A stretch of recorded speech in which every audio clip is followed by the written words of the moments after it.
नमस्कार। मैं हृदय सिंह अनुदेशक राजकीय औद्योगिक प्रशिक्षण संस्थान अलीगंज लखनऊ आज आपको टर्नर व्यवसाय के विषय सैद्धांतिक के टॉपिक डिजाइन ऑफ सीएनसी के बारे में पढ़ाऊंगा, प्रशिक्षण प्रदान करूंगा।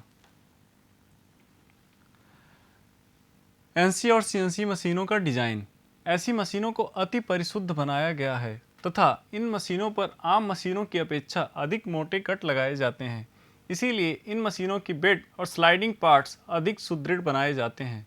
इन मशीनों के स्लाइड अधिकतर फ्लेम हार्डेंड एवं ग्राइंड किए होते हैं और प्रायः पीटीएफई अर्थात पॉलीटेट्राफ्लोरिया एलिथीन की कोटिंग स्लाइडिंग सतहों पर कर दी जाती है। कोटिंग से सतह छिद्रदार बन जाते हैं। इन छिद्रों में तेल भरा जाता है जिससे स्लाइडिंग सतह में घर्षण बहुत ही कम हो जाता है और वह इस स्लाइड में टाइको वे बियरिंग भी लगे होते हैं। इनकी कोफिशिएंट फ्रिक्शन लगभग 0.05 mm होती है, जबकि आम मशीनों की कोफिशिएंट ऑफ फ्रिक्शन लगभग 0.22 mm होती है। इन मशीनों में बैकलेस कम करने के लिए इन पर बॉल स्क्रू लगे होते हैं।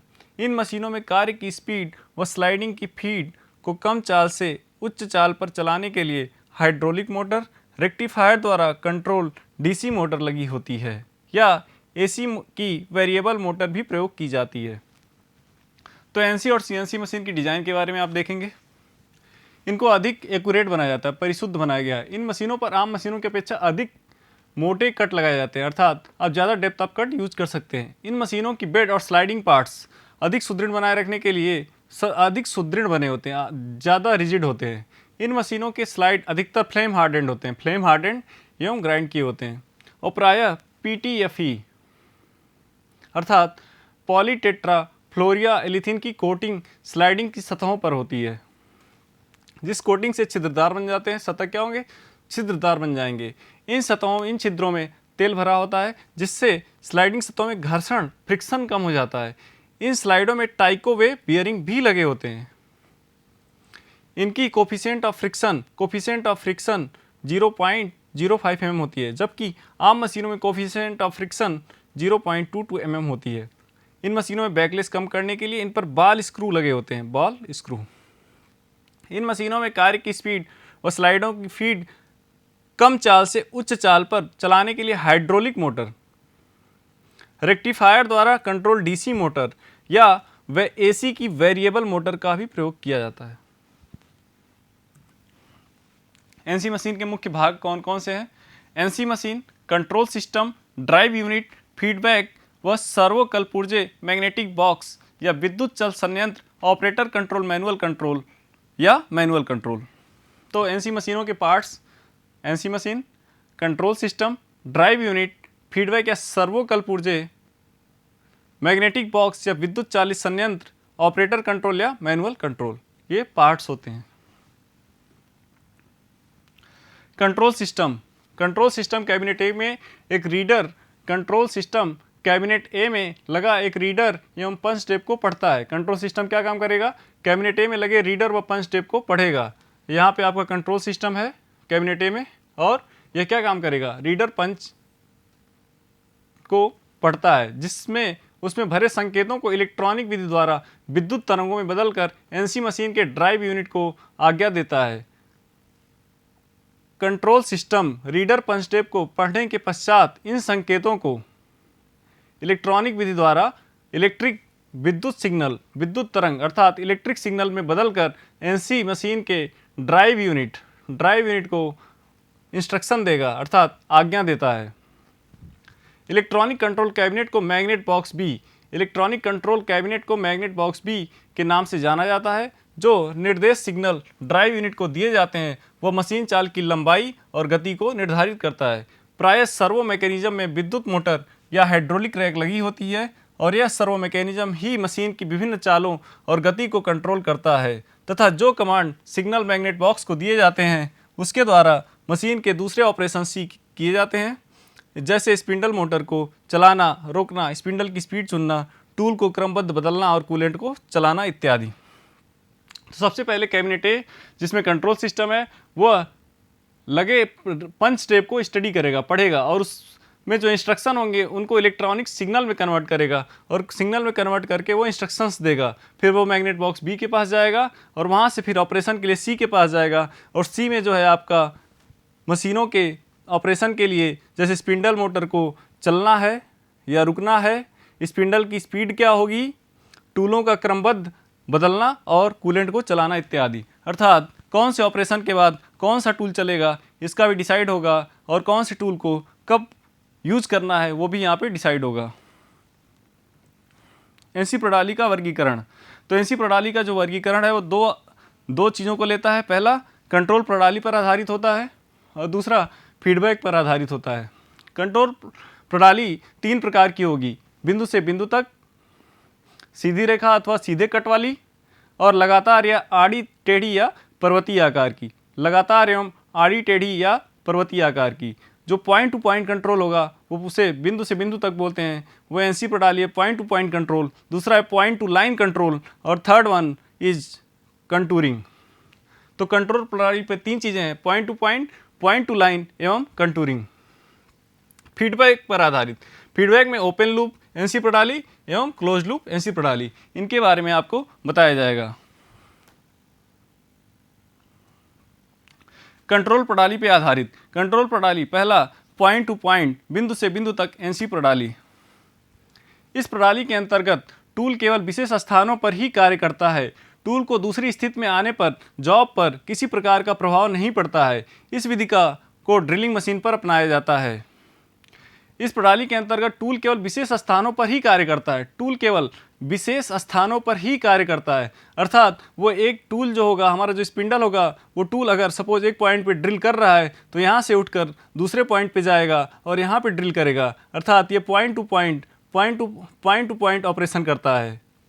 दूसरा है सीधी रेखा अथवा सीधी कट वाली एनसी प्रणाली। यह प्रणाली किसी बिंदु से बिंदु प्रणाली से मिलती जुलती सीधी गति करने वाली होती है। अर्थात जब यह एक पॉइंट पे ऑपरेशन कर लेगा तो उस पॉइंट से दूसरे पॉइंट पे जाते हुए कंटिन्यूअसली ऑपरेशन करेगा, बीच में भी कटाई करेगा, एक सीधी लाइन में कटाई करेगा। यह प्रणाली भी बिंदु से बिंदु तक प्रणाली से मिलती जुलती है, सीधी गति वाली होती है। इसमें मिलिंग पर सीधे कट ले सकते हैं। इसमें एक ही दिशा में चाल दी जाती है। इस विधि में face milling, step milling, frame milling और खराद पर स्टेप टर्निंग आदि ऑपरेशन कर सकते हैं। तो पहला था पॉइंट टू पॉइंट, दूसरा था सीधी रेखा अथवा सीधे कट वाली एनसी प्रणाली और तीसरा है लगातार एवं आई टेढ़ी या पर्वतीय आकार की चाल वाली एनसी प्रणाली। तो तीसरा क्या है, कंटूरिंग या पर्वतीय। पर्वतीय का अर्थात मतलब होता है कंटूरिंग। कंटूरिंग मतलब कुछ उभरा हुआ। कंटूर सपोज कॉन्वेक्स या कॉनकेव इस प्रकार का शेप बनाना है तो उसे हम कंटूरिंग कहते हैं। एक ऐसी प्रणाली है जो अक्ष रेखा पर किसी दिशा में सीधी, टेढ़ी अथवा घुमावदार, जो एक दूसरे से मिलती हो परंतु बिना रुके लगातार कार्य करने वाली विधि है। इस विधि में टूल अथवा जॉब को इच्छित चाल दी जाती है। इसमें प्रायः मशीन को अलग अलग स्लाइडों पर एवं चालों को मशीन स्वयं ही कंट्रोल करती है। तो कंट्रोल प्रणाली पर आधारित 3 चीज़ें हैं, पॉइंट टू लाइन एवं कंटूरिंग। इनको हम आगे चित्र से समझते हैं। पहला देखें, control system possible in CNC machine. Point two point mode देखें, जैसा कि बताया गया, इसे हम ड्रिलिंग या बोरिंग ऑपरेशन में यूज करते हैं। ड्रिलिंग या बोरिंग ऑपरेशन में इसमें टूल है जो पॉइंट टू पॉइंट ऑपरेशन करेगा। सपोज एक पॉइंट पे आपका यहाँ ऑपरेशन हुआ, इस पॉइंट के बाद सपोज नेक्स्ट पॉइंट पे यहाँ ऑपरेशन होना है तो यहाँ से टूल उठेगा और उस पॉइंट पे जाके ऑपरेशन करेगा। तो इस प्रकार के कंट्रोल को हम बोलते हैं पॉइंट टू पॉइंट कंट्रोल। इसे हम ड्रिलिंग और बोरिंग में यूज कर सकते हैं। इसे बोलते हैं point two point mode. Point two straight line mode, इसमें देखें आप, जस्ट सपोज जेड एक्सिस में आपका स्पिंडल है। ये क्या है, स्पिंडल है, ये रोटेट हो रहा है और आपको 2 एक्सिस में ऑपरेशन करना है, वाई एंड एक्स एक्सिस में। इसमें टूल यहाँ से कटिंग करता हुआ स्टार्ट हुआ और एक सीधी रेखा में कटिंग करते करते आगे की तरफ बढ़ रहा है। इसके बाद यह इस तरफ जाएगा और फिर पीछे इस तरफ कटाई करेगा। तो इस प्रकार से हम देख रहे हैं कि ये स्ट्रेट लाइन में कटिंग कर रहा है। इसे हम पॉइंट टू पॉइंट या स्ट्रेट लाइन कंट्रोल कहते हैं। इसे फ्रेम मिलिंग में प्रयोग किया जाता है। इसके अतिरिक्त खराद मशीन में स्टेप मिलिंग में भी प्रयोग किया जा सकता है। कंटूरिंग, कंटूरिंग में 2 प्रकार का होगा, 2 axis contouring and 3 axis contouring. पहले आपको 2 एक्सिस कंटूरिंग दिखाते हैं। 2 axis contouring with switchable plane. आपका जेड एक्सिस में स्पिंडल है। कंटूरिंग का मैंने आपको बताया था, ये स्पिंडल रोटेट हो रहा है। कंटूरिंग में मैंने आपको बताया था कि सपोज आपको 2 एक्सिस में कंटूरिंग है, अर्थात इसका मतलब यह है कि आपका अगर कुछ इस प्रकार का शेप है और इसमें आपको ये जॉब है आपका, इसमें कटिंग कुछ आपको इस प्रकार करना है, यहाँ से कटिंग किए, आगे आए, यहाँ आए और पुनः यहाँ से कटिंग कर दिए, तो ये पोर्शन आपको गायब करने का है। तो आपको कंटूरिंग में देखें, यहाँ पे पहले इतना पोर्शन काट के निकालेगा टूल, जैसा आपको दिख रहा है यहाँ पे, फिर इसके बाद स्ट्रेट लाइन में आएगा, फिर अगेन स्ट्रेट लाइन में एंड अगेन कुछ इस कर्व में कटिंग किया हुआ है। तो ये आपका 2 एक्सिस कंटूरिंग है।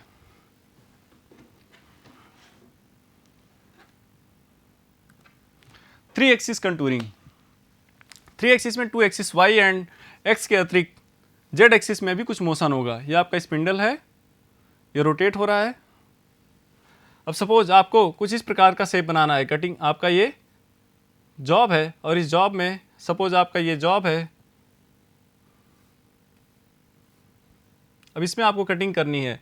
तो आपको अगर कटिंग कुछ इस प्रकार से करना हो कि पहले यहाँ से कटिंग किए और फिर कुछ इस ऊपर आए और फिर आगे गए, फिर इस तरफ गए और फिर ऊपर आए, अगर सपोज आपको इस तरीके करना है तो आपका ये 3 एक्सिस कंटूरिंग की आवश्यकता पड़ेगी इस प्रकार का शेप बनाने के लिए। जैसे आप देख रहे हैं, पहले टूल सीधा आएगा, एक्स एंड वाई डायरेक्शन में मूव करेगा, अगेन इसको जेड डायरेक्शन में ऊपर भी जाने की आवश्यकता है, पुनः आगे जाने की आवश्यकता है। तो इस प्रकार से 3 एक्सिस कंटूरिंग है। जैसा आप देख पा रहे हैं चित्र में, देखें कटिंग किया तो पहले ऊपर ऐसे टूल को जाना पड़ा होगा, थोड़ा ऊपर गया होगा, फिर टूल नीचे आया होगा, फिर स्ट्रेट आया होगा। तो इसको तीनों एक्सिस में मोशन की ज़रूरत है। तो इस प्रकार के कंट्रोल को हम बोलते हैं 3 एक्सिस कंटूरिंग। फीडबैक पर आधारित, फीडबैक पर आधारित पहला ओपन लूप एनसी प्रणाली। जब मशीन के ड्राइव यूनिट को कमांड सिग्नल दिया जाता है तो स्लाइड इच्छित दूरी तय करती है। इससे यह ज्ञात नहीं होता है कि स्लाइड या टूल उचित स्थान पर पहुंचा या नहीं। इस विधि को ओपन लूप प्रणाली कहते हैं। सारांश में यह कह सकते हैं कि ओपन लूप मशीन में फीडबैक इन्फॉर्मेशन नहीं होती है, जिसके कारण कारीगर को पता नहीं चलता कि टूल स्लाइड इच्छित स्थान पर पहुंचा या नहीं। इसीलिए आजकल यह मशीनें नहीं बनाई जाती हैं। ओपन लूप प्रणाली, जिसका सीधा तात्पर्य है कि आपका जॉब आपके डिजायर्ड शेप में बना या नहीं बना, इसका आपको कोई भी फीडबैक नहीं मिलेगा। सपोज आपने जो भी प्रोग्राम किया उस प्रोग्राम के लिए आपको जो बिजली जाएगी, जो इलेक्ट्रिसिटी जाएगी, जो इलेक्ट्रिक सिग्नल जाएगा, वो पल्सेज में जाएगा। उस पल्स के हिसाब से आपका मोटर रोटेट होगा। मोटर रोटेट होने के बाद स्पिंडल घूमेगा, जॉब की कटिंग होगी और कितना आपका जॉब रोटेट हुआ और उस रोटेशन की वजह से कितना आपका जॉब में कटाई हुई, उस कटाई से आपका जॉब रिक्वायर्ड डायमेंशन का बना या नहीं, इस बात का फीडबैक ओपन लूप सिस्टम में नहीं मिलेगा। अर्थात इसमें आप कंपेयर नहीं कर सकते हैं कि आपका डिजायर्ड शेप आपके एक्चुअल शेप से कितना डिफरेंस है या उसी के जैसा है, इसका आपको कोई फीडबैक नहीं मिलेगा। इसीलिए आजकल इनका प्रयोग नहीं किया जाता है। क्लोज लूप एनसी प्रणाली। इस प्रणाली में कमांड सिग्नल की तुलना या स्लाइड द्वारा तय की जाती है। इसमें फीडबैक के द्वारा टूल या टूल स्लाइड की तय की गई दूरी ज्ञात हो जाती है। फीडबैक की गणना और उसकी गणना के अंतर को एक एम्पलीफायर द्वारा तब तक एडजस्ट किया जाता है जब तक कि अंतर शून्य नहीं हो जाता। इस विधि में स्लाइड को सही स्थिति में फीडबैक द्वारा ज्ञात किया जाता है। टूल या स्लाइड की स्थिति में हमें स्लाइड पर लगे ट्रांसड्यूसर द्वारा ज्ञात होती है और इन्हीं के द्वारा टूल या स्लाइड को इच्छित गति, स्थान तथा स्थिति का निर्देश दिया जाता है। ट्रांसड्यूसर को टेक्नो जनरेटर के नाम से भी जाना जाता है। ट्रांसड्यूसर की मापने की क्षमता 0.001 mm होती है, 0.001 mm या 1 माइक्रोन होती है। तो क्लोज लूप सिस्टम में क्या होगा? आपने प्रोग्राम बना दिया, प्रोग्राम के हिसाब से इलेक्ट्रिकल सिग्नल जाएगा स्टेपर मोटर के पास।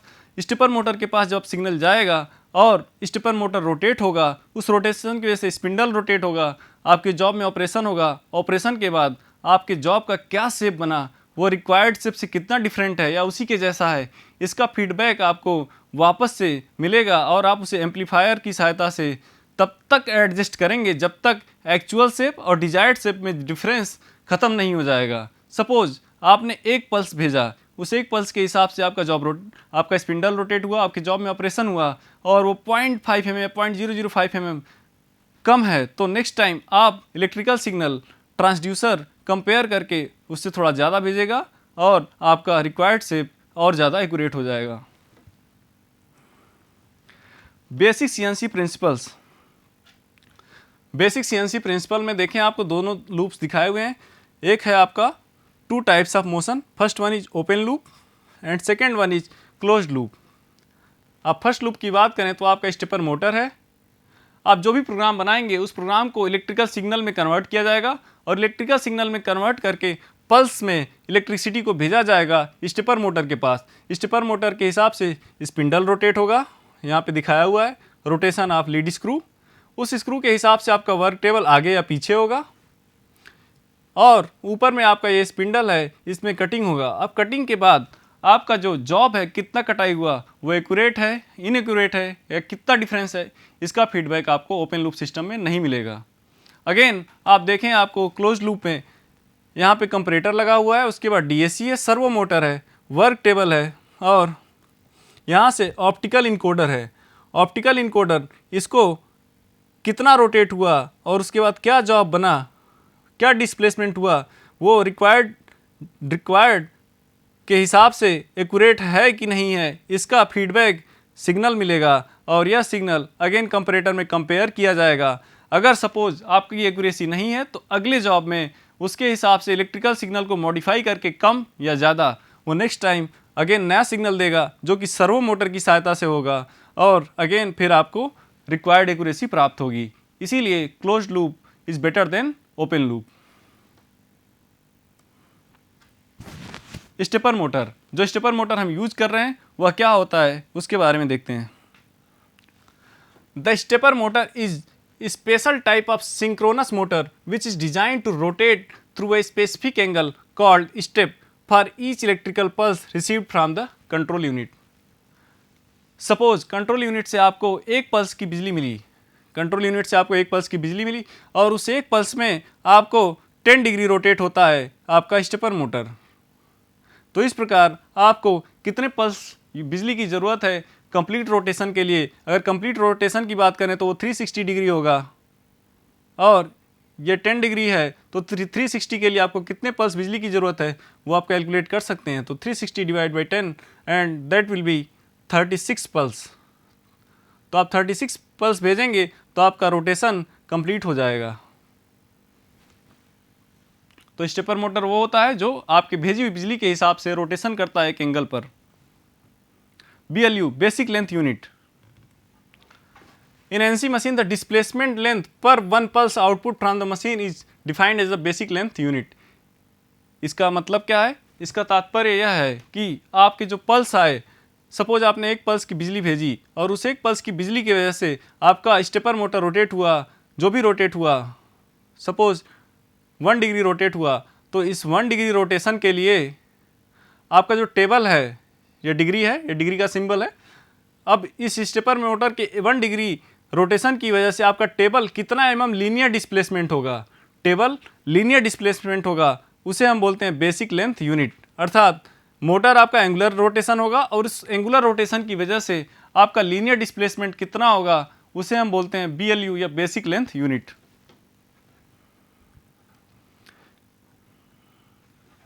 इन CNC computer each bit binary digit है, ये रिप्रेजेंट 1 BLU। मतलब एक बिट जो है आपका एक BLU या बेसिक लेंथ यूनिट को दिखाता है। Example, if one pulse makes a servo motor rotate by 1 degree. अगर एक पल्स से आपका सर्वो मोटर 1 डिग्री रोटेट होता है तो उस 1 डिग्री रोटेशन की वजह से आपका जो टेबल है, टेबल कितना लीनियरली डिस्प्लेस्ड हुआ, सपोज 0.0001 mm डिस्प्लेस हुआ तो उसे हम 1 BLU कहते हैं। अर्थात आपके एक पल्स बिजली की वजह से सर्वो मोटर कितना रोटेट हो रहा है, उस रोटेशन की वजह से आपका टेबल कितना लीनियरली डिस्प्लेस हो रहा है उसे हम BLU कहते हैं या फिर 1 BLU कहते हैं, बेसिक लेंथ यूनिट है।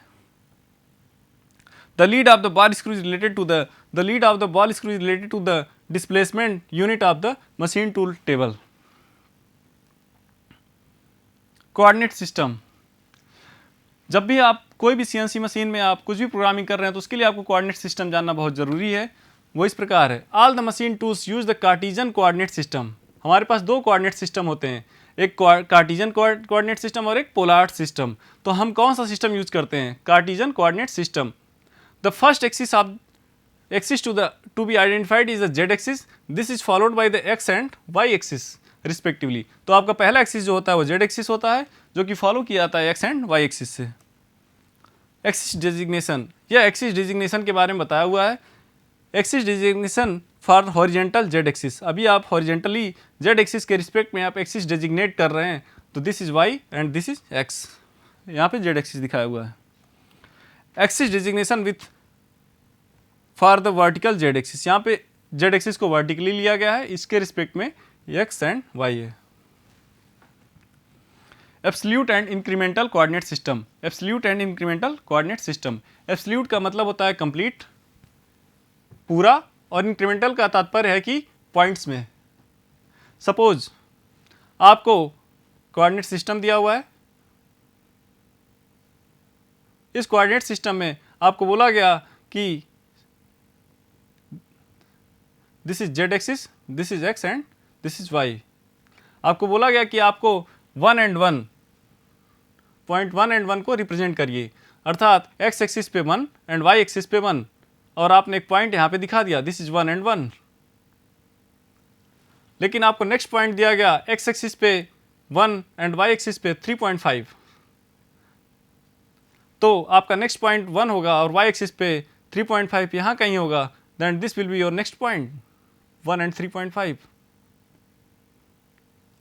0.5 जो इंक्रीमेंट है जो 0.5 का, इसे हम इंक्रीमेंटल कहते हैं, इंक्रीमेंटल कोऑर्डिनेट सिस्टम कहते हैं। जो एब्सोल्यूट होगा वो कंप्लीट होगा, और जो इंक्रीमेंटल होगा वो पॉइंट्स में बढ़ेगा। तो इस प्रकार से absolute and incremental coordinate system को फॉलो किया जाता है अपने सीएनसी मशीन प्रोग्रामिंग में।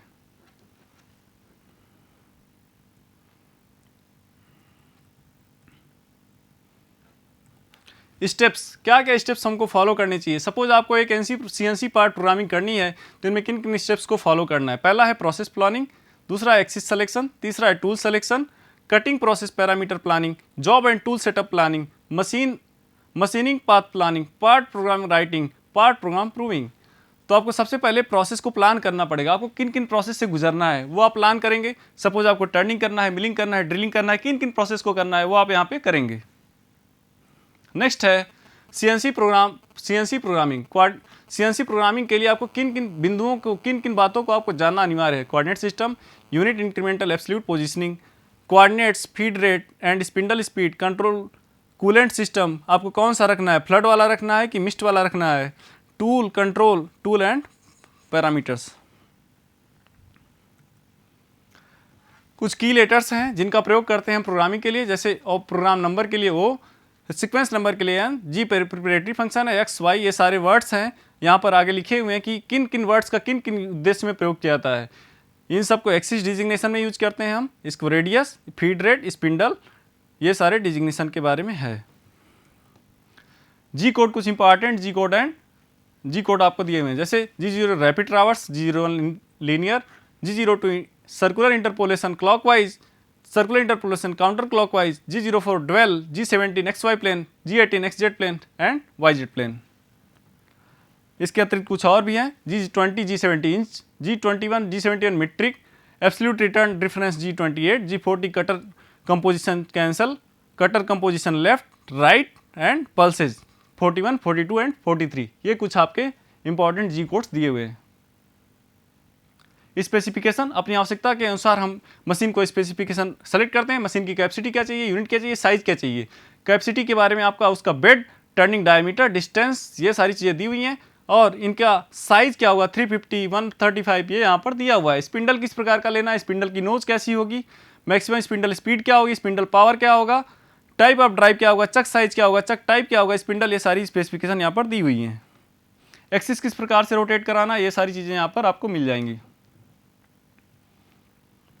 एक्यूरेसी आपको कैसी चाहिए, 0.012 mm, 0.007 ISO के हिसाब से।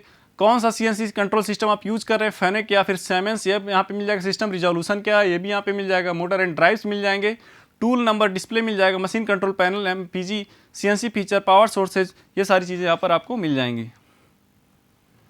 प्रशिक्षण का सारांश, एनसी और एनसी मशीनों का सीएनसी मशीनों का डिजाइन, एनसी मशीनों के मुख्य भाग, एनसी प्रणाली का वर्गीकरण, कंट्रोल प्रणाली पर आधारित, फीडबैक पर आधारित, स्टेपर मोटर, बीएलयू, डायमेंशन का जो तरीका हो उसे निर्देशांक तरीका बोलेंगे, निरपेक्ष और वृद्धिशील अर्थात absolute and incremental system, NC भागों के कार्यक्रमों को विकसित करने के लिए कदम, steps, specification of CNC machine, ये सारी चीज़ों को आज आपको पढ़ाया गया। आशा करता हूँ आज का यह प्रशिक्षण आपको भविष्य में सहयोग प्रदान करेगा। धन्यवाद।